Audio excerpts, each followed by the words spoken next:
un Victorinox normal. Je vous montre. J'ai pris mon Alox. Voilà. Hop.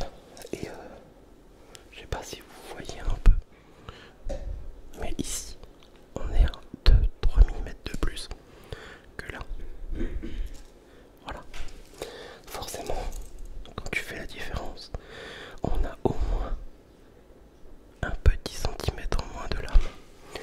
Mais ça n'est pas dérangeant en soi. Voilà. Ce qui est aussi formidable sur ce genre de couteau, que vous allez pouvoir remarquer, c'est qu'il y a un blocage de lame. Regardez. On peut pas le refermer. Voilà, tout simplement. Il faut appuyer ici sur ce petit bouton. Hop, voilà. Et voilà, c'est archi fluide. Et on peut maintenant fermer le couteau en toute tranquillité et surtout en toute sécurité. En sécurité, voilà. Hop, et là il y a une rétention pour éviter de se tailler les doigts. Et maintenant, voilà, et on peut refermer le couteau. Deuxième fonction sur ce couteau, si j'y arrive, je vais prendre le couteau pour y arriver. Hop, vite. Voilà, désolé. On a le ciseau, un ciseau beaucoup plus résistant et plus qualitatif parce que chez Victorinox, ici, pour l'ouverture qui assistait, il y a un ressort. Là, on a carrément une pièce de métal, regarde. Voilà. Tu vois un peu le délire.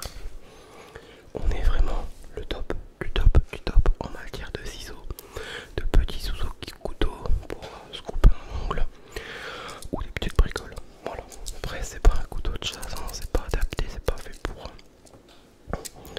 Et voilà, franchement, Wenger à la base était réputé pour ses ciseaux et ses scies. Alors la scie, je vous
rouge.